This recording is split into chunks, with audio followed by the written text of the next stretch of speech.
Haleluya, puji nama Tuhan. Salam sejahtera di dalam kasih kita Tuhan Yesus Kristus. Tuhan baik bagi kita semua, keluarga jemaat GPD El Shaddai Magelang.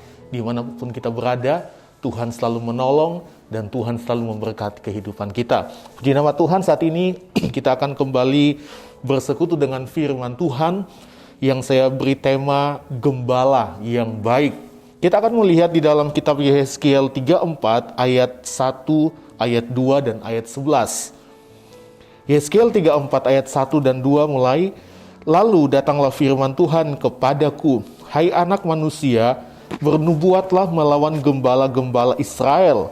Bernubuatlah dan katakanlah kepada mereka, kepada gembala-gembala itu, beginilah firman Tuhan Allah.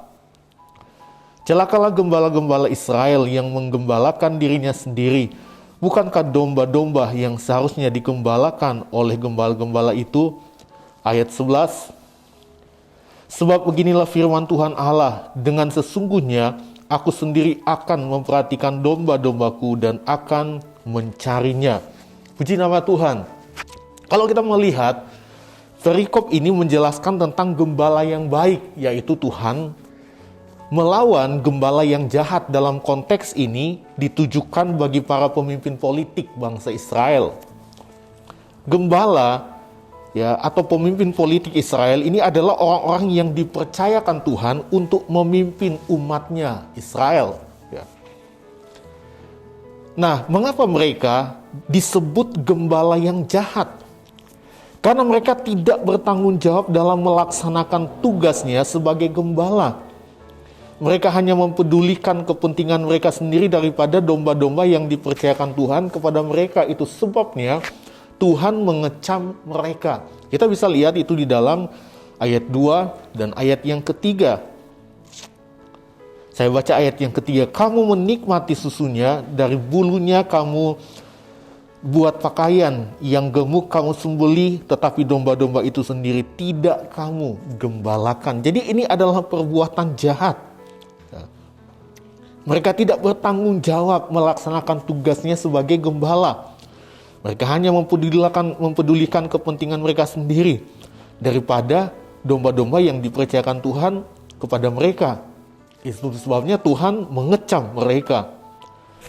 Kalau kita melihat di dalam ayat ini dikatakan domba itu sendiri tidak kamu gembalakan. Ini merupakan perbuatan jahat karena tidak ada rasa peduli. Di ayat yang keempat dikatakan yang lemah tidak kamu kuatkan, yang sakit tidak kamu obati, yang luka tidak kamu balut, yang tersesat tidak kamu bawa pulang, yang hilang tidak kamu cari, melainkan kamu injak-injak mereka dengan kekerasan dan kekejaman. Jadi kita lihat akibat dari perbuatan jahat gembala atau pemimpin-pemimpin Israel dalam menggembalakan umat Tuhan. Pada akhirnya umat Tuhan itu berserak, tercerai-berai dan tersesat di gunung-gunung. Dan itu dijelaskan dalam ayat 5 dan ayat yang ke-6. Demikian mereka berserak oleh karena gembala tidak ada, dan mereka menjadi makanan bagi segala binatang di hutan. Domba-dombaku berserak dan tersesat di semua gunung dan di semua bukit yang tinggi. Ya, di seluruh tanah itu domba-dombaku berserak tanpa seorang pun yang memperhatikan atau yang mencarinya. Jadi kita lihat akibat dari perbuatan jahat gembala-gembala yang tidak mempedulikan tugas mereka sebagai gembala, yang tidak mempedulikan kehidupan daripada jemaat-jemaat Tuhan, daripada umat-umat Tuhan, karena mereka mementingkan kepentingan mereka sendiri. Akibatnya domba-domba itu berserak dan tersesat.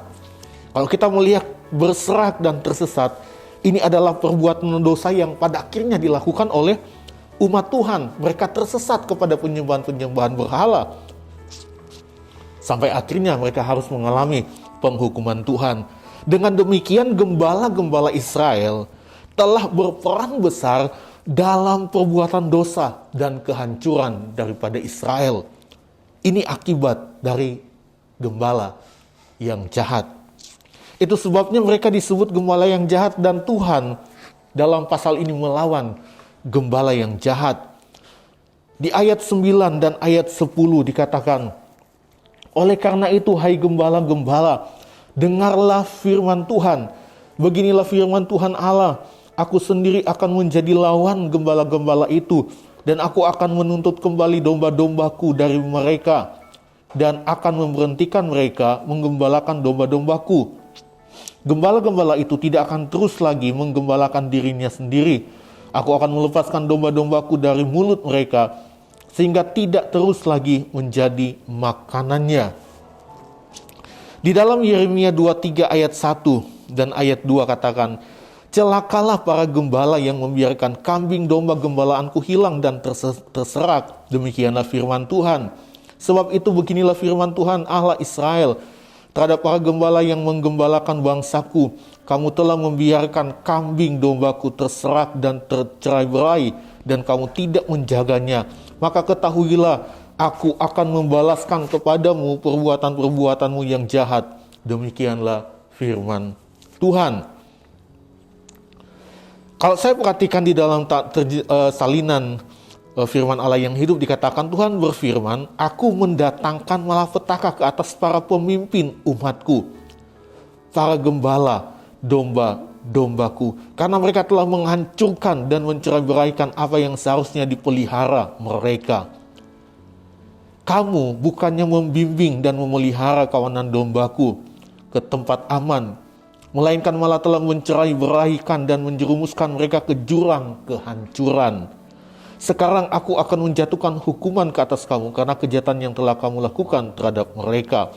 Jadi mereka menjerumuskan umat Tuhan kepada dosa yang mengakibatkan kehancuran daripada Israel.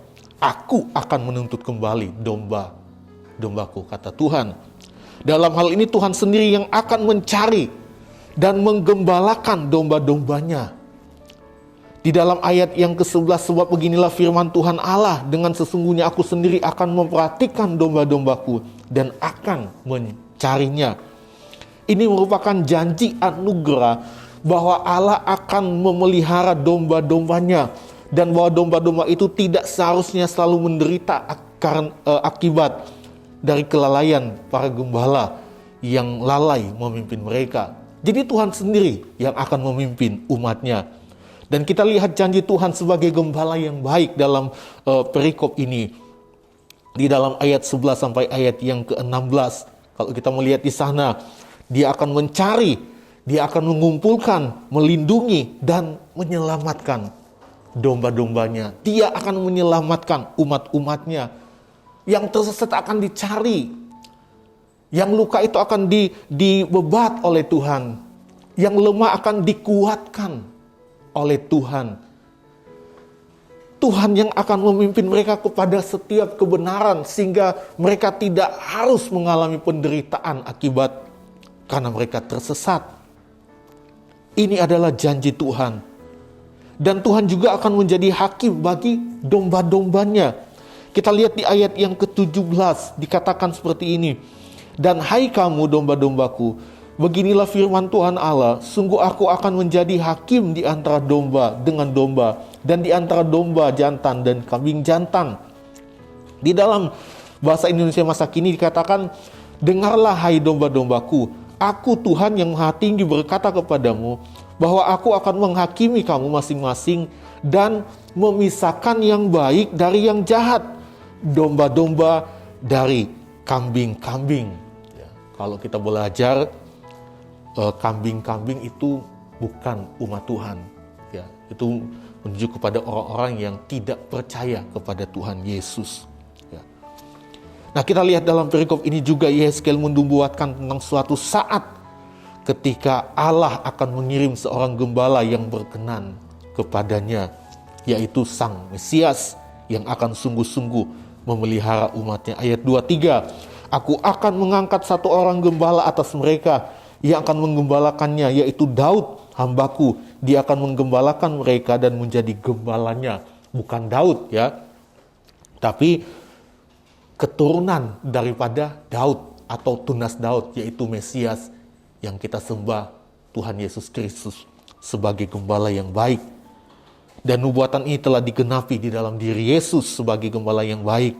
Itu ada di dalam Injil Yohanes 10 ayat 14 dan 15 dan ayat 16. Aku gembala yang baik, Dan aku mengenal domba-dombaku dan domba-dombaku mengenal aku. Sama seperti Bapa mengenal aku dan aku mengenal Bapa, dan aku memberikan nyawaku bagi domba-dombaku. Ada lagi padaku domba-domba lain yang bukan dari kandang ini. Domba-domba itu harus kutuntun juga, dan mereka akan mendengarkan suaraku, dan mereka akan menjadi satu kawanan dengan satu gembala. Kalau kita melihat di dalam ayat ini ada kata domba-domba lain. Itu adalah kita yang bukan keturunan Israel secara daging. Tapi oleh kasih karunia Tuhan Yesus, kita menjadi umatnya. Efesus 2 ayat 11 sampai ayat 13 katakan, karena itu ingatlah bahwa dahulu kamu sebagai orang-orang bukan Yahudi menurut daging, yang disebut orang-orang yang tak bersunat, oleh mereka yang menamakan dirinya sunat, yaitu sunat lahiria yang dikerjakan oleh tangan manusia. Bahwa waktu itu kamu tanpa Kristus, tidak termasuk kewargaan Israel dan tidak mendapat bagian dalam ketentuan yang dijanjikan, tanpa pengharapan dan tanpa Allah di dalam dunia.